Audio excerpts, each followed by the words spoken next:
tarde a todos.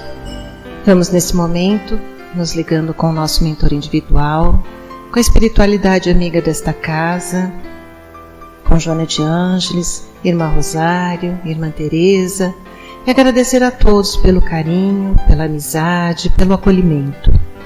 Nos ligamos com nossa mãezinha querida, Maria de Nazaré, pedindo a ela que nos envolva na sua luz, na sua paz, na sua serenidade, que nos aconchegue juntinho ao seu coração de mãe num abraço muito caloroso. De mãos dadas a Maria, chegamos à presença do nosso Mestre amado Jesus e a Ele pedimos que derrame a sua luz sobre nós, que nos auxilie no entendimento e na aplicação dos seus ensinamentos em todos os momentos da nossa existência. De mãos dadas a Maria e a Jesus, chegamos à presença do nosso Pai Criador. A Ele agradecemos pelo que somos, pelo que temos, pela oportunidade bendita de estarmos aqui reunidos. E vamos nesse momento elevando os nossos corações e os nossos pensamentos em louvor e agradecimento, dizendo ao Pai: Pai nosso que estais nos céus, santificado seja o vosso nome, venha a nós o vosso reino, seja feita a vossa vontade, assim na terra como nos céus. O pão nosso de cada dia nos dai hoje, perdoai as nossas ofensas, assim como perdoamos aqueles que nos têm ofendido. E não nos deixeis cair em tentações, mas livrai-nos de todos os males, pois vossos são o reino, o poder e a glória para todo sempre. E harmonizados que estamos, vamos nos ligando com as equipes espirituais de tratamento desta casa, pedindo que seja derramado a luz branca do Cristo sobre todos os assistidos. Essa luz vai serenando, acalmando e tratando a cada um de nós.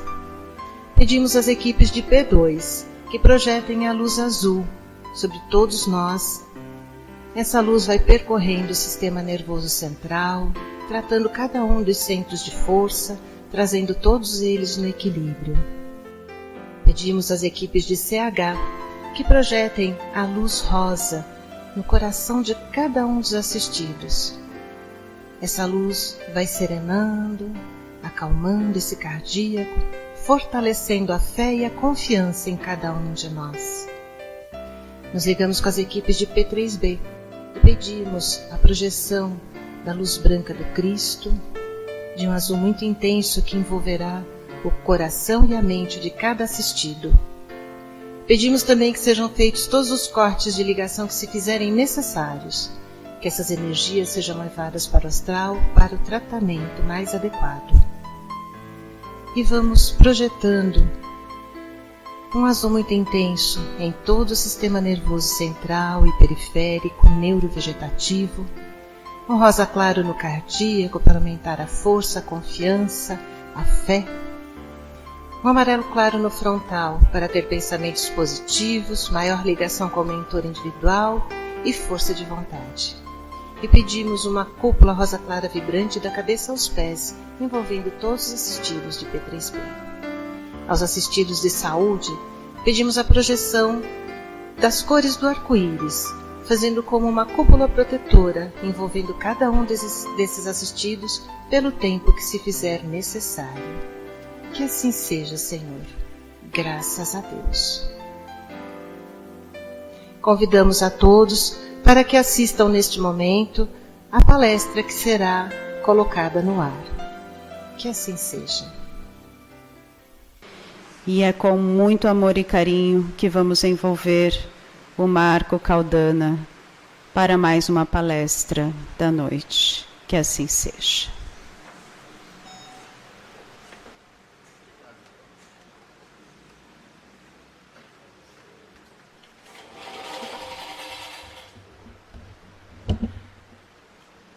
Boa noite a todos. Que a paz e a luz do nosso Divino Mestre, do nosso meigo Rabi da Galileia, esteja e permaneça junto de nós durante toda a noite. E falando do nosso Mestre, hoje conversaremos um pouquinho sobre mais uma das passagens onde o Mestre nos exemplifica, nos orienta, nos reafirma, nos ensina a sermos seres melhores. Porque o processo de melhoria é contínuo e duradouro. Começou lá na nossa infância espiritual, onde reconhecemos a necessidade de nos desenvolvermos, de aprendermos, e continua nos dias atuais, na nossa encarnação atual, conhecendo e reconhecendo a nossa ainda pequenez perante as possibilidades do espírito imortal, mas reconhecendo as nossas potencialidades em crescendo, em laboreando, em buscando esta transformação, essa reforma interior, alcançarmos mundos e tempos mais felizes. A passagem de hoje é conhecida no Evangelho de Lucas como a parábola do publicano e do fariseu.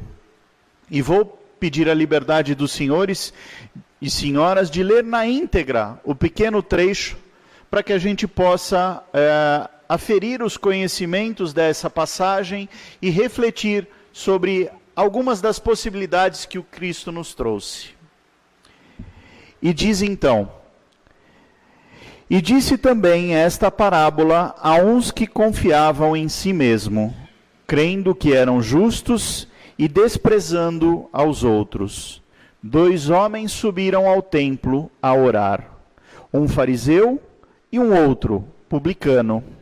O fariseu, estando em pé, orava consigo desta maneira: ó Deus, graça te dou, porque não sou como os demais homens, roubadores, injustos, adúlteros, nem ainda como este publicano. Jejuo 2 vezes a semana e dou dízimo de tudo quanto possuo. O publicano, porém, estando em pé, de longe, nem ainda queria levantar-se os olhos aos céus, mas batia no peito, dizendo: ó Deus, tem misericórdia de mim, que sou ainda pecador. Digo-vos que este desceu justificado para a sua casa, e não aquele, disse Jesus. Porque aquele que se exalta será humilhado, e aquele que se humilha será exaltado. São essas palavras do nosso Mestre Jesus.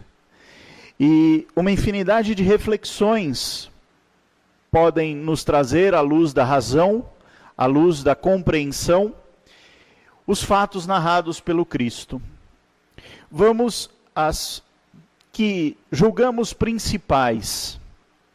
Primeiro devemos compreender um pouquinho as figuras que Jesus se apropriou. O fariseu, o povo fariseu, ou aqueles intitulados fariseus, naquele momento histórico, possuíam conhecimento da lei, possuíam conhecimento dos ensinos de Moisés e da doutrina do Deus Uno. Porém, muitas vezes se tornavam, até certo ponto, cegos, porque queriam agir e reagir somente dentro daquilo que eles acreditavam certos. Não reconheciam um semelhante como irmão, nem tampouco se colocavam de formas caridosas e humildes perante as situações da vida. Já o publicano era conhecido e taxado pelo povo daquela época como um materialista, se assim podemos dizer, porque eles desempenhavam a função de cobrar impostos.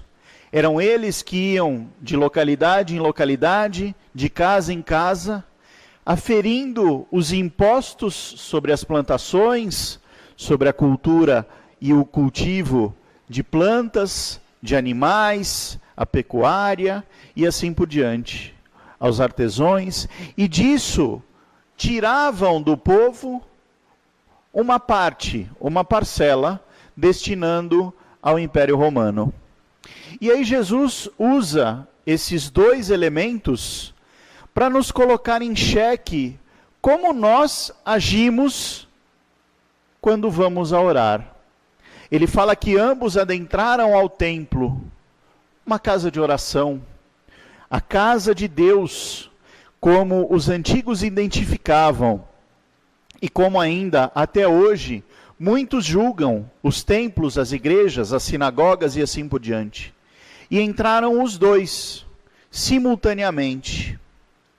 O fariseu, se julgando acima dos demais, por supostamente aplicar todos os conhecimentos da lei, por supostamente, e façam desse supostamente as minhas interpretações, as quais divido com vocês, colocando que ele era dito perfeito, porque era justo, porque era bondoso, porque não era ladrão, porque não deixava de fazer as coisas certas, não era adúltero, enfim, ele mesmo foi juiz e julgado pela sua própria ótica, pelo seu próprio entendimento.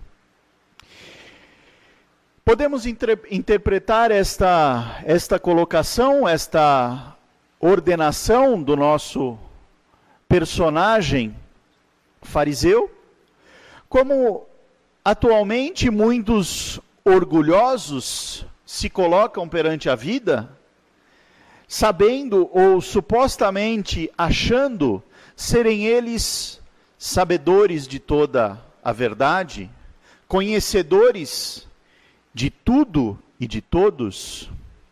Enfim, pessoas que esquecem do exemplo do mestre. Porque o mestre, em todas as suas oportunidades, agia com humildade, agia com simplicidade, tratava a todos de maneira igualitária.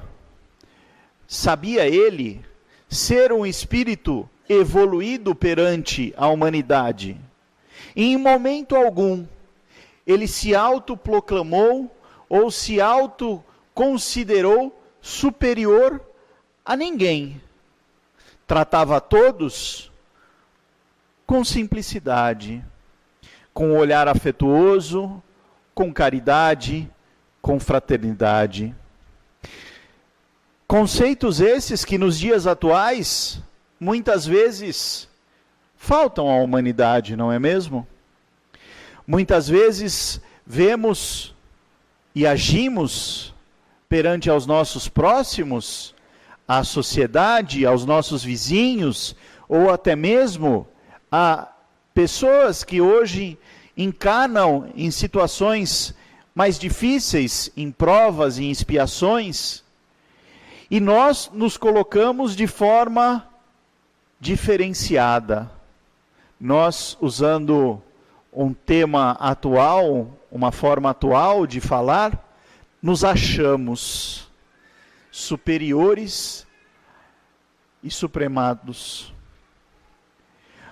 Agimos em discordância com o ensinamento do Cristo. Nos distanciamos, na verdade, dele e dos espíritos superiores.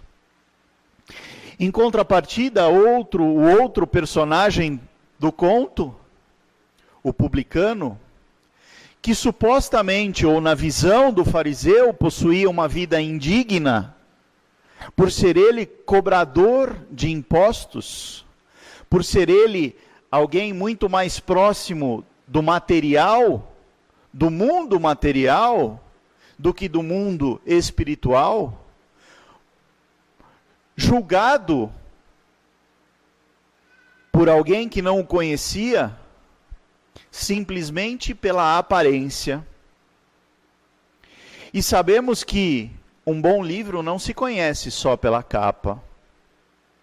Também diz o conhecimento popular que quem vê cara, não vê coração. E este publicano chega na casa de oração e não tem nem a coragem, vamos assim dizer, ou melhor, possui tanto respeito a Deus, que não se sente digno de elevar o seu olhar ao altar. reconhece os seus pecados, as suas faltas, as suas dificuldades e se sente pecador. Mas ao reconhecer as suas faltas, pede ao bom Pai, ao Pai misericordioso, que haja com ele com misericórdia. O reconhecimento dos nossos erros é parte fundamental no nosso processo de transformação. E o Cristo, há muitos séculos atrás, há mais de 2000 anos, traz através dessa parábola, desse conto, o entendimento que para nós, espíritos errantes, porque aprendemos com as experiências que passamos, reconhecer quando erramos é, se assim podemos dizer, divino.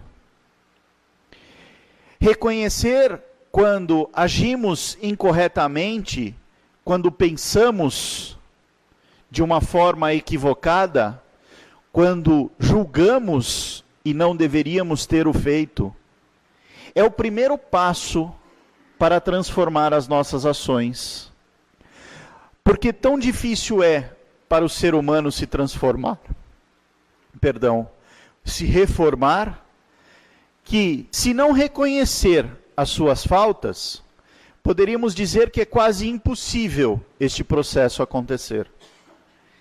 Quantas vezes nós escutamos os nossos entes mais próximos dizendo para nós mesmos: mas você faz sempre isso de uma forma errada, você é teimoso, você não muda o seu jeito de encarar a vida, sua forma de agir.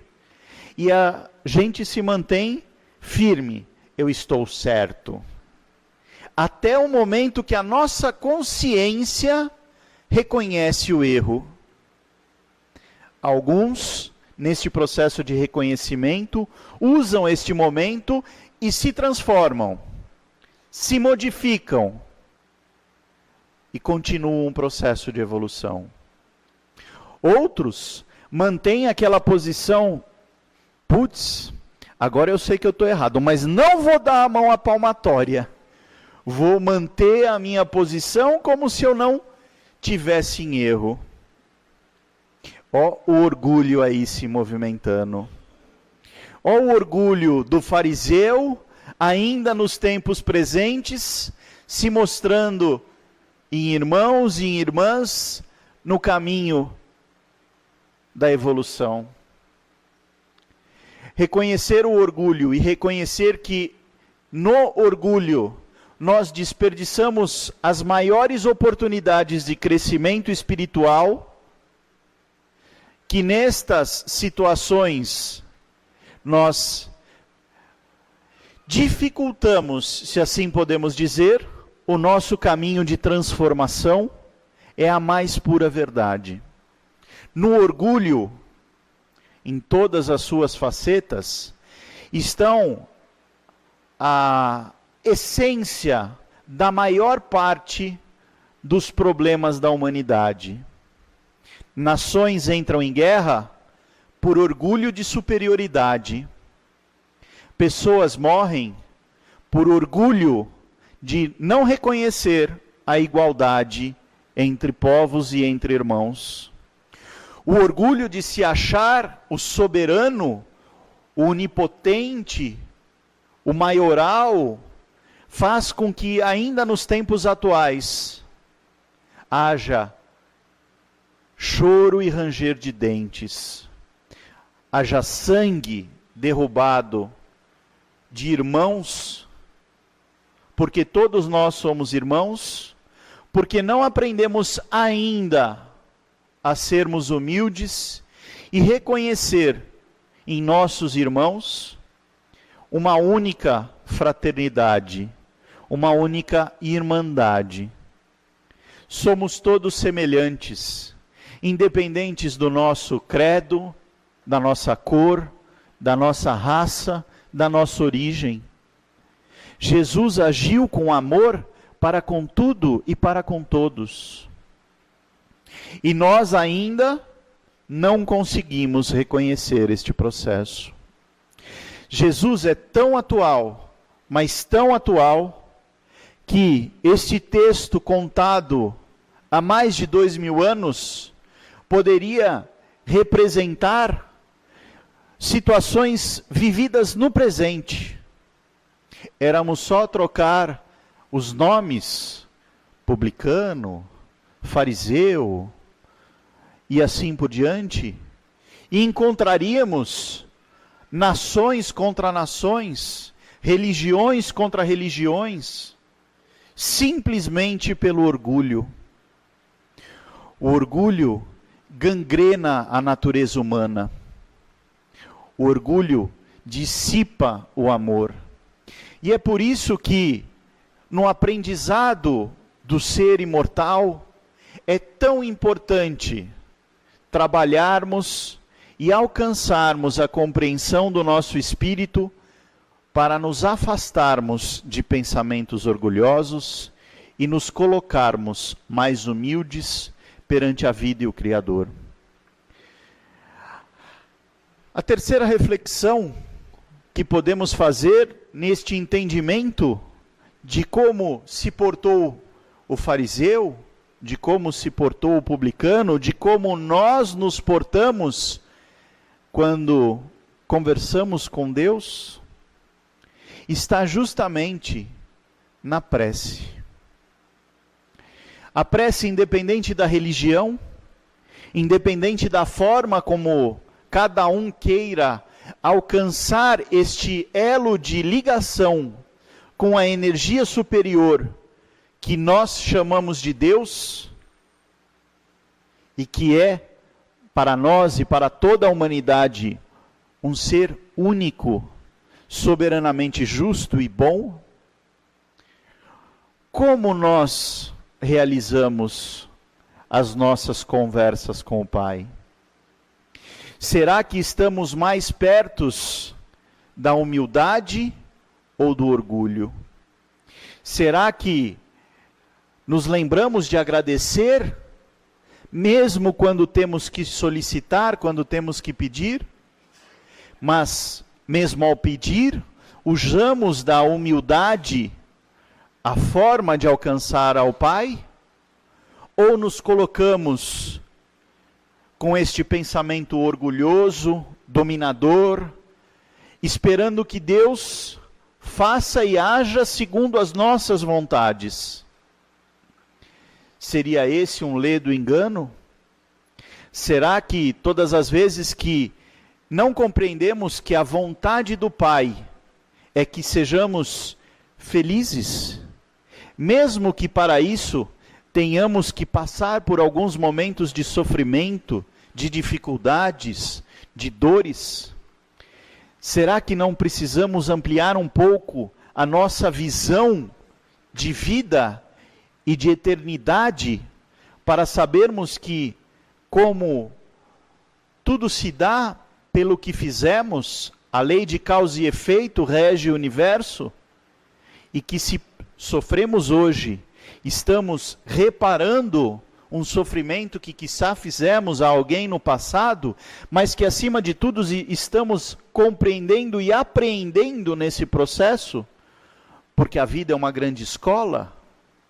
E se agirmos com resignação, com entendimento das necessidades dessas provas, seremos com certeza, num futuro bem próximo, mais felizes do que podemos ser hoje. Aprender com a experiência é transformar a nossa possibilidade de desenvolvimento, de crescimento. A prece tem um poder especial para nós, seres humanos. Para o espírito imortal, ela é um momento de reconexão, de sublimação com a espiritualidade e desta para com o Criador. É o momento em que nos esquecemos do ser material que somos e que agimos, para entrar em conexão com a nossa essência divina, com a essência de amor com que fomos criados, e nos ligar ao Pai. Não existe, ou melhor dizendo, muitas são as formas de orar para dizer que existe um modelo pronto. Mas em resposta a Kardec, os espíritos superiores nos orientam que não é pela repetição que alcançaremos o contato com a espiritualidade. Não é por frases prontas ou por frases difíceis que Deus nos escutará, mas sim pelo quanto de nós, de nossa essência, de nosso sentimento, figuramente falando de nosso coração, estiver colocado naquelas palavras. Os Espíritos nos orientam, e o próprio Jesus nos disse: recolhe-te na singularidade do teu local de repouso, distancia-se das atribulações, das interferências externas, e deixa a sua essência falar, e deixa o seu espírito clamar ao Pai aquilo que é necessário para nós. Esta talvez seja a orientação que podemos dividir nesta noite. Muito mais do que aquelas palavras prontas, bonitas, proféticas, a essência do nosso coração. Considerando a humildade de espíritos errantes, considerando que ainda não estamos e estamos longe da perfeição relativa, mas que muito, muito precisamos de Jesus, da sua orientação, do seu modelo, e reconhecendo neste exemplo a nossa verdade, o nosso caminho, a nossa vida, encontraremos sim a felicidade, a paz e tudo aquilo que almejarmos em nossas preces. O caminho é esse. A verdade que Jesus veio nos trazer é esta. Ele nos mostra com a sua singular humildade o quanto podemos fazer pelos nossos semelhantes. Seja através de uma simples prece, seja através de um pedido ao Pai por um semelhante em aflição. Já estamos dando os primeiros passos, para num futuro, quem sabe não tão distante, podermos agir como Jesus agiu, amar como Jesus amou, viver como Jesus viveu. E o final desta passagem nos faz ainda um aconselhamento, Jesus, o qual também vou trazer um pequeno recorte. Fala-nos o final da parábola, no último versículo trazido por Lucas: porque qualquer que a si mesmo se exalte, será humilhado, e qualquer aqui que si mesmo se humilha, será exaltado. Isso nos faz refletir que a humildade deve e pode ser executada por meio de serviço ao semelhante. É nos colocarmos a serviço do nosso próximo. E Francisco Cândido Xavier, através do irmão X, traz o seguinte recorte: onde está a humildade, a disposição para servir e fielmente a Jesus. O verdadeiro humilde, embora conheça a insuficiência própria, declara-se escravo da vontade do Senhor para atender-lhe aos sublimes desígnios, seja onde for. Que possamos nós nos colocar como servidores, como aprendizes, como discípulos deste Mestre Jesus, seja onde for, com alegria, com amor, com humildade, e com certeza nós estaremos dando passos no nosso processo de evolução.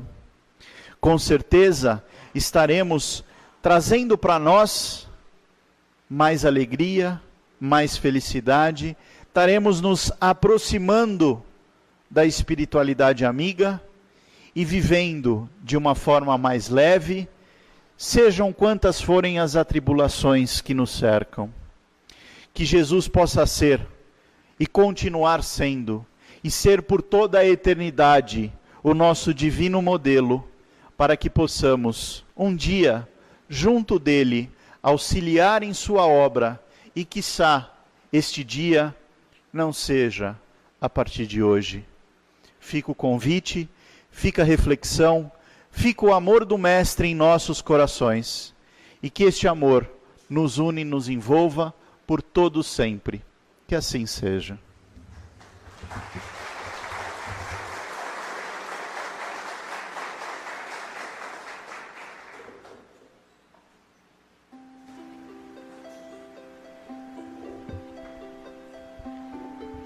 E com a gratidão das palavras que ouvimos nesta noite, deixemos os nossos corações transbordar amor, paz, felicidade, caridade, benevolência, compreensão, perdão, e que estes bons sentimentos sejam enviados aos locais mais necessitados através desses mentores tão queridos. Que possamos vibrar com todo o nosso amor e carinho, pois aqui hoje recebemos muito. Então, que ofertemos um mínimo possível daquilo que recebemos. Vibremos pelos nossos lares, por quem lá deixamos, por todos os nossos familiares, por aqueles que temos maior dificuldade de convivência, rogando ao Mestre Jesus que os envolva em tua infinita bondade. E assim, uma vibração também para nós mesmos, para nos fortalecermos na caminhada. Fortalecer a nossa coragem, fé e amor. Que possamos levar aos nossos lares tudo que desfrutamos na noite de hoje. Que assim seja, graças a Deus.